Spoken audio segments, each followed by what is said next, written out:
На ТНВ «Время новостей Татарстана», в студии Алексей Калиничев. Здравствуйте. Вот о чем пойдет речь в этом выпуске. Пострадавшую выписали, подозреваемая ждет меры пресечения. В ходе надзорных мероприятий будет дана правовая оценка действиям органов системы профилактики по выявлению детей, находящихся в социально опасном положении. 7-е нападение на фельдшера в Набережных Челнах. Подробности у Адели Кламиц.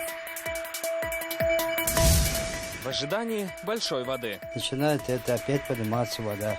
Откачиваю, отключаю насос. Как в республике готовятся к таянию льдов и снега? Салават Мухаммадулян. С началом весны заливает дворы. У меня рука уже от суставов болят. Где в Казани больше всего ждут начала ремонта дворов и дорог, узнал Рамиль Шайдулин.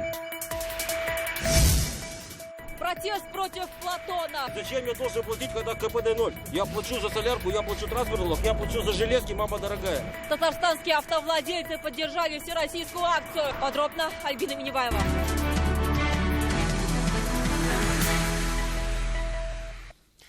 Сегодня Татарстан простился с Эдуардом Илларионовым. Капитана, героически погибшего на пожаре, похоронили на родине, в Мариэл. А накануне с ним простились его коллеги и друзья на гражданской панихиде. Последние слова для героя услышал и Эмиль Исламов. В здании Главного управления МЧС приспущены флаги, черным завешенные мемориальные таблички, на выезде ожидают пожарные наряды. По традиции, в последний путь своими сиренами через полчаса они проводят капитана специальной пожарной части Эдуарда Илларионова. Он был старший, он остался всегда, он был всегда бесстрашен.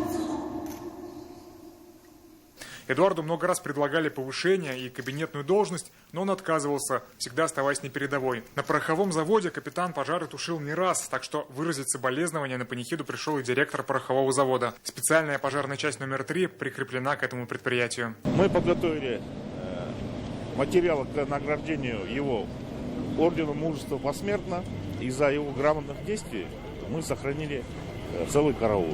Конечно, построенный в 18 веке Казанский пороховой завод далеко не всегда отвечает требованиям безопасности. За последние полгода чрезвычайные ситуации здесь возникали с пугающей регулярностью. Завод, сами знаете, исторически уже давно занимается производством пороха со времен Екатерины. Модернизация, конечно же, идет. Ну а само производство пороховое, оно само за себя уже подразумевает какие-то происшествия. Траурная церемония прощания с Эдуардом Илларионовым прошла в главном здании МЧС России. Ее посетили более 300 человек, после чего тело погрузили в катафалк, и вся церемония отправилась в его родную марийскую деревню Пинжан-Кукмар, где сегодня он и был похоронен. Эмиль Исламов, Ринат Сафин, ТНВ Казань.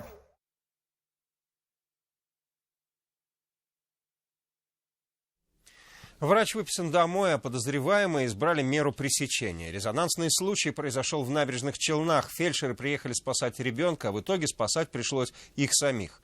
Пока медик осматривала 5-месячного пациента, на нее напали с ножом. Аделя Коломеец о том, почему скорая вынуждена сама просить помощи. Криков ничего не было, все спокойно было. Спокойно в тот вечер точно не было. 5-месячному ребенку стало плохо. Отец вызвал скорую. Подоспевшие на помощь фельдшеры начали осматривать малышку. В этот момент 28-летняя тетя ребенка, будучи пьяной, ударила врача ножом в спину. Вообще ничего не слышно. Потом вот уже увидели скорую, милицию. Фельдшеры выбежали в подъезд, позвонили старшему врачу смены. Тот вызвал полицию, отправил на место происшествия еще 2 бригады скорой. Нетрезвыми в тот день были и тетя, и отец ребенка. Матери дома не оказалось. Подозреваемую увезли в полицию, ребенка в инфекционку, а пострадавшую в БСМП. На момент осмотра состояния было средней степени тяжести. Она взята на операционный стол. Сегодня пострадавшую выписали, а вот подозреваемая находится под стражей. Возбуждено уголовное дело по статье покушения на убийство. Дело под личный контроль взял председатель Следственного комитета России Александр Бастрыкин. По поручению прокурора Республики Татарстан Эдуса Нафикова организована проверка.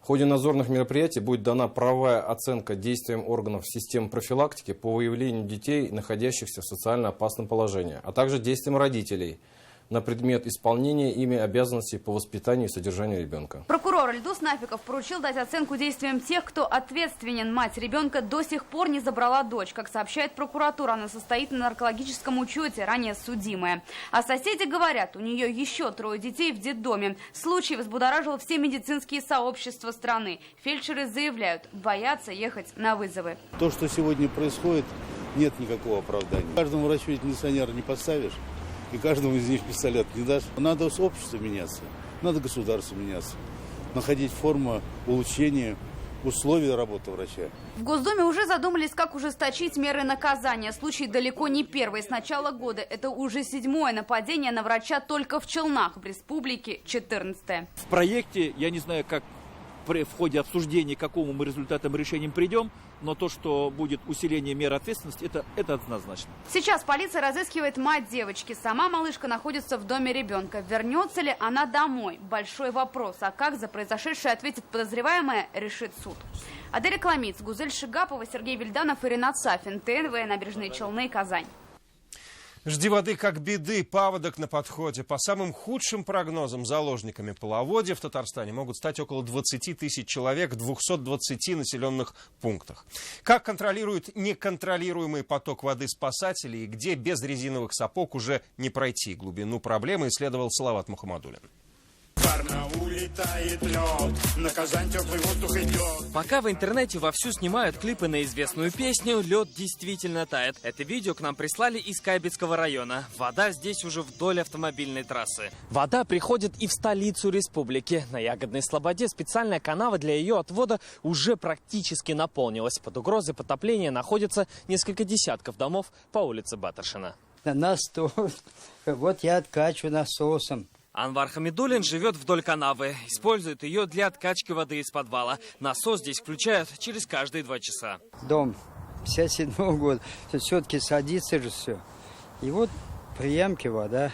Если в столице с притоком воды борются, то вот в районах некоторые ждут ее с нетерпением. Пусть нам подольет. Нам нравится, когда в озеро заходит. У нас тут плавают утки, там красота. Лебеди приплывают, когда вода есть. Тем не менее, для всех, кто находится в паводковой зоне, сотрудники МЧС проводят инструктаж. В республике на площади в 112 километров уже очищены русла рек. От снега и мусора избавили более 9 тысяч сточных труб. На сегодняшний день мы предусмотрели 116 оперативных групп, которые находятся в муниципальных районах. И именно с начала паводковой обстановки эти группы в круглосуточном режиме приступают к своей работе по мониторингу обстановки с паводками. Все внимание спасателей на береговую зону реки Клубня. Лед здесь уже тронулся. При этом ближайшая неделя, по прогнозам, должна пройти без ЧП. Будет преобладать холодная погода с температурами отрицательными. 30 марта минус 6, минус 11 в ночные часы и днем от 0 до 5 градусов мороза. В начале апреля в республике установится плюсовая температура, а потому татарстанцам советуют очистить свои дворы от снега и подготовить документы на случай эвакуации. Салават Мухаммадуллин, Андрей Сентальцев, Алмаз Кашаев, ТНВ, Нижнекамский район, Казань. Десятки фур сегодня встали на трассе М7. Татарстанские дальнобойщики присоединились к всероссийской акции против системы «Платон». С 15 апреля повышается тариф за каждый километр федеральной дороги. Владельцы большегрузов заплатят уже рубль 90. Это решение правительства России. Чего требуют водители большегрузов? Об этом в репортаже Альбины Минибаевой. Порядка, наверное, 500 человек здесь уже сразу, точно не смогу сказать. Но это же люди не просто так сюда пришли. В этой стачке нет просто водителей или предпринимателей. Все сами себе начальники и работники. Говорят, что для их большегрузного бизнеса «Платон» слишком тяжелая ноша. Я вот этот раз приехал с рейса в Краснодар, с Краснодарска в Питер, с Питера в Елабугу, приехал домой, у меня 250 рублей осталось. Никто не может позволить себе посадить водителя, чтобы еще работал водитель, платить какую-то зарплату. Правильно сказал мужик, я приехал, проследился, дал бабе 100 рублей спрятал на карман, все. Вереница автомобилей на трассе М7 растянулась примерно на 3 километра. Все автовладельцы к данному протесту вышли подготовленными. Ни у одного нету груза или же прицепа. Водители, в том числе и владельцы, сегодня протестуют. Пустые кабины большегрузов сегодня можно было наблюдать по всей стране. Петербург, Москва, Казань. И это не все города. За татарстанскими дальнобойщиками наблюдали и дорожные инспекторы. Проведение публичного мероприятия на проезжей части дороги. Дорога включает в себя в том числе обочины, на которой мы сейчас находимся. Дорога – это транспортная инфраструктура. С 15 апреля по решению премьера страны каждый километр федеральной дороги водителям обойдется в рубль 90. Изначально хотели сделать 3. Решение о продлении льготного периода было принято после встречи с владельцами грузовиков. Однако у водителей вопросы к прозрачности системы. Где эти дороги секретные? Вот я, например, не знаю. Они их где-то прячут от нас. Может быть, где-то у них там они делаются. Система работает полностью в штатном режиме, 1,5 года. А все деньги собраны от системы Платон, государственной системы Платон, уходят на развитие дорожной инфраструктуры. Так, за прошлый год Татарстан получил порядка 390 миллионов рублей. Это в качестве компенсации за транспортный налог. Предприниматели имеют право не платить ту сумму, которая ушла у них за Платон. Правда, некоторые бизнесмены так и не увидели эту скидку. По словам руководства казанского подразделения, это уже недоработка налоговиков, а бизнес говорит, что это отразится на ценах. Мы не можем на себя ее брать, потому что мы работаем на грани рентабельности. Перевозчики надеются хотя бы на снижение транспортного налога и предоставление им расчетов размера акциза на топливо. Альбина Минибаева, Амир Залюшев, ТНВ, Пестричинский район. Сегодня изменились правила выдачи водительских удостоверений. С этого дня получить права можно в многофункциональных центрах. По мнению законодателей, нововведение позволит повысить качество предоставляемых услуг, уменьшит время получения документа, а также снизит коррупционные риски. Дороги переходят на летний режим, однако разметку ждать не раньше июня. До 5 апреля принимаются заявки на тендер, а значит, подрядчик определится не раньше мая. Все это время водителям придется ориентироваться только на знаки. Дороги обещают мыть с шампунем. А вот что обещают по поводу ям и разметок, разузнал Рамиль Шайдулин. Дворника Мунира Хасанова смущают условия его труда. С трудом он выходит даже из подъезда, и причина далеко не состояние здоровья. Ямы в уверенном ему дворе только разрастаются. 5-й год пошел эту работу, асфальт собирают. Асфальтной крошки было не видно из-за снега, но в марте он растаял и традиционно шокировал. Ямы стали больше, а лужи глубже. Такими после зимы предстали казанские дворы. Их просто залило. Когда вместо огромных луж появятся нормальные дороги или построят тротуары, местные не знают, чему и не удивляются. Я сам бывший дорожник. Почему тут ремонтируют? Потому что здесь очень маленькие объемы. Пока снег таял вместе с целыми дворами, страдали и городские дороги. С гололедом боролись реагенты, морозы сменял снегопад. Теперь снег растаял, а с ним и разметка. Водители ждали весны, но не для езды вслепую. За последний месяц у меня 3 штрафа. Именно за стоп-линию. Не мешала бы эта разметка. Да, она как стимулирует. Кто и где разметит дороги, прояснится не раньше следующей недели. Право на это даст выигранный тендер. До 5 апреля принимают заявки. Это значит, что работы начнутся не раньше конца мая. В прошлом году дороги разметили вообще только к середине лета. Сумма сделки оглашается. На разметку пустят 8,5 миллионов рублей. Но сначала дороги вымоют и высушат. Первая помывка дорог с использованием специализированного шампуня, который смывает остатки реагента, соли. Все остальное время мы будем мыть дороги, естественно, без шампуня, нам не позволяет бюджет. Специальным шампунем покроют больше 20 тысяч километров по городу. Летнее содержание начинается с середины апреля. Выйти из спячки 2,5 недели. Рамиль Шайдулин, Андерсон Тальцев, Ринат Сафин, ТНВ, Казань. На ремонт школ и детсадов в Татарстане потратили 12,5 миллиардов рублей. За 5 лет работы республиканской программы в порядок привели почти все школы республики. Сейчас упор на восстановление детсадов, заявил сегодня первый заместитель министра строительства Татарстана Алексей Фролов. В этом году ремонт ждет 146 объектов на общую сумму 2,5 миллиарда рублей. Пока освоена лишь треть бюджета. В случае, если имеются факты того, что применены некачественные материалы или произошли какие-то нарушения, связанные с герметизацией или разрушением каких-то элементов, то подрядная организация 5 лет несет гарантийное обязательство за выполнением этих видов работ. Вы смотрите новости Татарстана. Вот о чем далее. Приоритеты расставлены. Первой категории клиентов, которым планируется оказать помощь, мы выбрали религиозные организации и объединения. Сколько планирует собрать фонд помощи пострадавшим вкладчикам, узнала Александра Севастьянова. Нижнекамский кванториум. Здесь есть все для химических анализов. Церемония открытия детского технопарка Светлана Звонарева.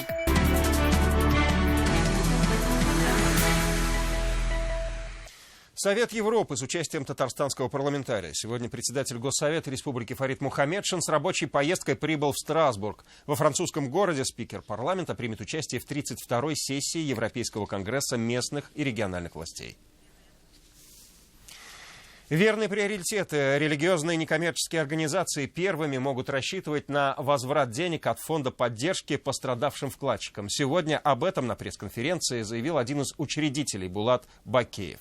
Сейчас сотрудники фонда совместно с Думой Русской Православной Церковью составляют условный реестр пострадавших НКО.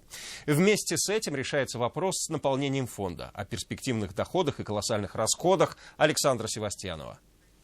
Фонд зарегистрировали всего 6 дней назад. И сейчас, оценив свои силы и возможности, учредители решили, что пока на первом этапе работы помощь пострадавшим клиентам Татфонбанка и Интехбанка будут оказывать через интернет. Сейчас для этого разрабатывается специальный сайт. Аренда офиса и штат сотрудников, лишние и большие затраты. Решено расходы на это сократить до минимума. Организовать процесс виртуальный, но оказывать помощь реальную. На разработку такого надежного сайта потребуется время. Очень большое внимание будет уделяться вопросам защиты персональных данных. Вопрос очень щепетильный. И чтобы не испортить первое впечатление, также было принято решение заложить немножко больше времени на разработку сайта, но чтобы выпустить его уже в нормальном рабочем формате. Определились не только с формой работы, но и с приоритетами. Первыми помогут религиозным НКО, в их числе мечети и церкви. Сейчас составляется список пострадавших. Доступа к реестру банка у фонда нет, как и, собственно, необходимых средств. Диалог с предприятиями продолжается. Первые договоренности уже есть, но имена, пароли, явки будущих спонсоров пока не раскрываются. Если хотя бы 10 миллиардов удастся собрать, это какой-то такой средняя минимальная величина, что не зря старались, да, но как пойдет, непредсказуемо. Для помощи нужно более 60 миллиардов рублей. И это только физлица Татфонбанка. Плюс ИП и юрлица. А еще клиенты Интехбанка и ТФБ Финанс. По оценкам учредителей фонда, чтобы вернуть деньги всем, потребуется не менее 100 миллиардов рублей. Александра Севастьянова, Данил Филатов, ТНВ, Казань. Строительный сезон стартовал. На площадках удвоили темпы. Все объекты должны быть сданы в срок. Сувар Девелопмент сегодня показал журналистам один из будущих жилых комплексов. Его оценила и наша съемочная группа. Работы на территории будущего жилищного комплекса ВДНХ в самом разгаре. Сваи забиты, фундамент залит. Это будут 3 многоэтажных дома с огороженным благоустроенным двором и подземной парковкой. Объект планируют сдать в срок в 2019 году. Можете убедиться, работа кипит. Вот сейчас за моей спиной работает 2 башенных крана, техника, идет заливка. То есть, в принципе, работы идут полным ходом. Тем более, что сейчас сезон самый. Стройки не только не остановлены, они наоборот усиливаются. Количество людей на стройку увеличивается практически в 2 раза. Хотели бы сказать о том, что мы как строили, строим, так и будем строить. В полном объеме в соответствии с теми графиками, которые указаны во всех документах. Сейчас одновременно Сувар Девелопмент возводят 12 объектов. Это масштабные современные жилые комплексы, 11 в Казани и 1 объект в Челнах. Большой спрос на квартиры по программе долевого строительства. Сувар Девелопмент – социальный застройщик, он системный. Квартиры от 1 300 000, от 1 400 000 – это очень хорошее предложение на рынке. Для всех желающих компания Сувар Девелопмент готова организовать день открытых дверей, где каждый сможет ознакомиться с ходом работ на разных площадках. Для этого нужно предварительно записаться. Альбина Асылгараева, Марат Саидгараев, ТНВ, Казань. Сегодня в Казани задержан директор фирмы «Фон» Анатолий Левада. Об этом сообщает Министерство внутренних дел по Татарстану. Он подозревается в мошенничестве в рамках расследования уголовного дела по деятельности его компании. Лаборатория для роботов в Нижнекамске. Открылся детский технопарк «Кванториум». 1000 ребят в современном комплексе смогут получать дополнительное образование. Какие возможности открывает центр, узнала Светлана Звонарева. В «Кванториуме» обучат по 6 направлениям. Это робоквант, наноквант, нейроквант и другие. Большое внимание здесь практическим занятиям. Для этого созданы специальные лаборатории. Здесь очень хорошее место, это лаборатория. Здесь есть все для химических анализов. Здесь все очень удобно, доступно, главное. Все по высшему классу сделано. Несмотря на разные направления, цель технопарка одна – это перейти от теории к практике, создать собственные проекты и увлечь наукой как можно больше юных нижнекамцев. Этот «Кванториум» для 1000 наших детей. Здесь у нас и профориентационная работа.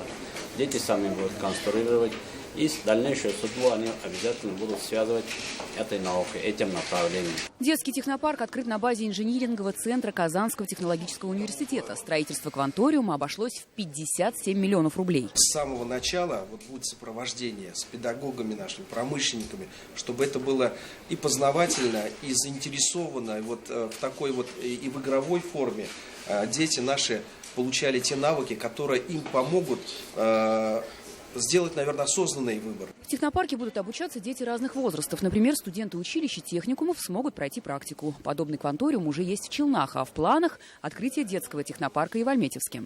Светлана Звонарёва, Лисян Мустафин, Ильшат Аюпов, ТНВ Нижнекамск. Сабантуй в Казани отметят 15 июля. Президент Татарстана подписал указ о праздновании национального торжества. В районах республики, также в селах и деревнях, праздник плуга отметят 1 и 2 июля, а в Набережных Челнах 8 июля. Режиссеры, актеры и продюсеры сегодня принимают поздравления. Во всем мире отмечается Международный день театра. Сегодня в Казани вручают театральную премию «Тантана». Аделя Коломиец наблюдает за торжеством в театре Галиаскара Камала. Аделя, кто же в этом году стал фаворитом Мельпомены? Добрый вечер, Алексей. Сегодня у работников театра, можно сказать, главное событие года – все сливки театрального сообщества республики собрались здесь, в Камаловском, на традиционной театральной премии «Тантана». Перед началом торжества были крепкие объятия, поцелуи, конечно же, поздравления. Сегодня их профессиональный праздник. Но началось все довольно необычно, номером «Тотальный степ». Ногами ритмично отбивали артисты Камаловского театра. Затем стартовала непосредственно сама церемония вручения премии. Так вот, одними из первых на сцену поднялись победители в номинации «Дебют». Их было двое, а также победитель в номинации «Лучший актер театра кукол». Нам удалось пообщаться с ними уже после награждения. Скоро у меня день рождения, но это было мне подарком на мой день рождения. Безумно счастлива, безмерно благодарна, что так оценили высоко мою работу. Сегодня меня эмоции переполняют, я не могу это передать. Оказывается, я лучший актер театра кукол. Вот. Кто-то играет Дездемону, кто-то играет Злейху, а я вот играю и победила, играя волчонка Елгар. Всего на премии 12 номинаций. Это лучшая мужская роль, лучшая женская роль, лучшая роль второго плана. Но наградят сегодня порядка 30 человек, потому что в некоторых номинациях есть по 2 победителя, а кто-то еще удостоился спецприза. У меня на этом все. Алексей. Спасибо, Аделя. Это была Аделя Коломиец из театра Галиаскара Камала, где проходит церемония вручения театральной премии «Тантана». Вечерний эфир ТНВ продолжит программа «Вызов-112». Похитители избили и утопили вместе с машиной. Верховный суд приступил к рассмотрению дела о жестоком убийстве. Все подробности через несколько минут, а все репортажи этого выпуска можно увидеть на сайте нашей телекомпании. О деловых новостях республики прочитать в интернет-газете «Реальное время». Далее выпуски о спорте и о погоде. До встречи в 21:30.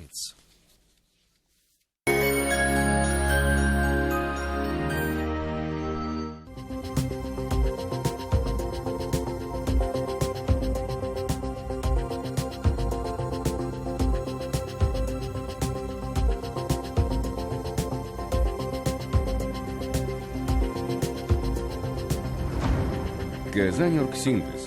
Химия достижений. Азина Авто скидывает до 20% стоимости на автомобили «Лада». На всех автомобилей не хватит. Стань владельцем «Лада» уже сейчас в Азина Авто. Азина Авто 512 12 12. Оплати и выиграй главный приз iPhone 7. Татэнергосбыт проводит акцию для потребителей. Подробности на сайте tatenergosbyt.ru. Ценопад в санатории Васильевский. Скидки 30% на вторую путевку и подарки на праздничные дни. Питание по системе «Шведский стол». Санаторий Васильевский. 22 66 770.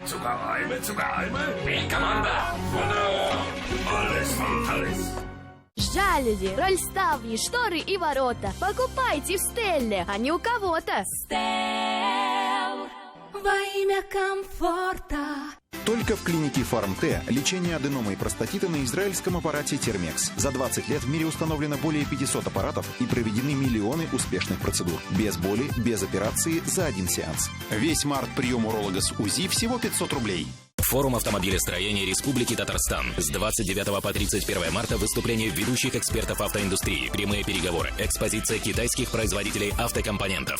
Сим салабим махалай махалай бум.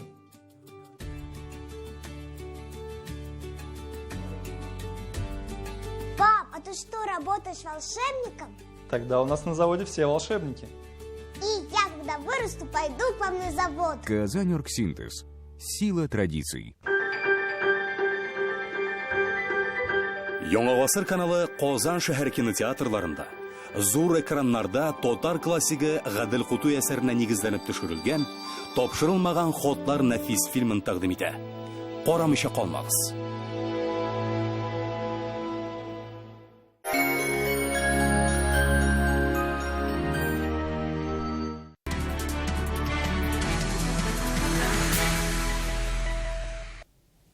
Добрый вечер, новости спорт на ТНВ, в студии Алмаз Гафиятов. Данис Зарипов делает себе подарок на день рождения, хоккеисты Акбарса усложняют положение. Дебютные встречи финала Восточной конференции остались за Металлургом. В битве за Кубок Гагарина казанцы потеряли нескольких ключевых игроков. В первом противостоянии Акбарс лишился двух бойцов. Михаил Йордан и Дмитрий Архипов получили травмы. Второй матч снова две потери. Артем Лукаянов и Денис Голубев отправились в раздевалку раньше времени. Что касается поединка, рекордсмен по числу кубков Данис Зарипов в этот день отмечал день рождения. В качестве подарка выбрал заброшенную шайбу. Она стала последней в поединке, а на первых минутах отличился Евгений Тимкин. 2-0 по игре и такой же счет по серии. Самое время Белелединову и его команде задуматься о ближайшем резерве. Сейчас команды переезжают в Казань. 28 и 30 марта Акбарс и Металлург проведут матчи в Татнефть-арене. Так получилось, в принципе, такой цели не ставили, чтобы первыми забить. Но получилось удачно. Также соперник был очень хорошо готов, очень старался, лез на ворота, очень много провокаций. Но ничего, самое главное, чтобы вытерпели, не подвели, не стали удаляться. В отличие от хоккеистов, на один шаг ближе к финалу ватерпольный «Синтез». В стартовом поединке 1-2 против московского «Динамо» казанцы совершили камбэк. В домашней игре для команды Андрея Белохвастова все начиналось не совсем удачно. «Синтез» все время выступал в роли догоняющих. К середине третьего периода местный коллектив и вовсе уступал 3 мяча. Однако поддержка трибуны и перестановки в составе смогли повлиять на результат. Хитрик исполнил Артем Одинцов, а победный гол на счету Алексея Рыжова-Оленичева. Итоговый счет на табло 10-9. Ответный матч пройдет в Москве 31 марта. В случае победы «Динамо» будет назначен решающий поединок, который запланирован также в столице России на 1 апреля.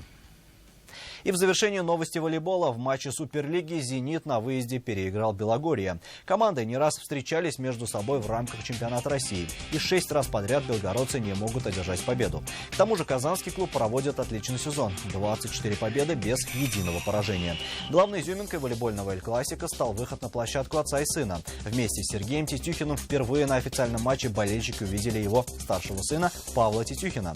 Волейболисты «Зенита» слегка подпортили дебют новичка и выиграли со счетом 3-0. Уже 4 апреля эти два коллектива сыграют в Казани в Лиге чемпионов. До Лиги чемпионов еще времени достаточно много, чтобы сегодня думать, беречь их или не беречь. Поэтому мы приехали сюда побеждать. Доволен? Доволен. Все получилось. И это все новости спорта к данной минуте. Будьте здоровы и занимайтесь спортом. До свидания.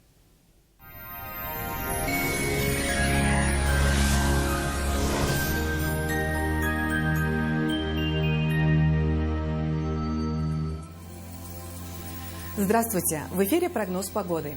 До конца первого весеннего месяца остались считанные дни, а зима все напоминает о себе снегом и минусовыми температурами в ночное время. Завтра на юго-востоке в Бугульме, Бавлы, Азнакаево пасмурная погода. Днем пройдет снег с дождем и около нуля. В ночные часы пройдет снег, подморозит до -4. На северо-востоке, в Нижнекамске, Елабуге, Актаныше также облачно. Днем синоптики обещают дождь +1. Ночью пройдет снег и около 1 градуса мороза. На севере Татарстана временами пройдет снег, местами с дождем. Днем до 2 градусов тепла, ночью -2. На северо-западе, в Арске, в Кукмаре, Балтаси облачная погода сохраняется. Ожидается снег с дождем. Днем до 2 градусов тепла, ночью -4. На юго-западе, в Болгаре, в Буинске, Дрожжаном местами пройдет снег, возможен мокрый снег с дождем. Дневные температуры +3, ночью -1. В центральных районах республики также облачно, временами с осадками. Дневные температуры до 1 градуса тепла, ночью -2. Последующие дни немного подморозят, не обойдется без осадков. Завтра в Казани облачно, ночью пройдет снег и около 2 градусов мороза. Днем ожидается снег с дождем +1, +3. Ветер западный 3-5 метров в секунду. Атмосферное давление ниже нормы и завтра составит 736 миллиметров ртутного столба. Влажность воздуха 74%. Ожидается магнитная буря. Берегите свое здоровье. О погоде все. В студии была Лейла Латыпова. До встречи на ТНВ.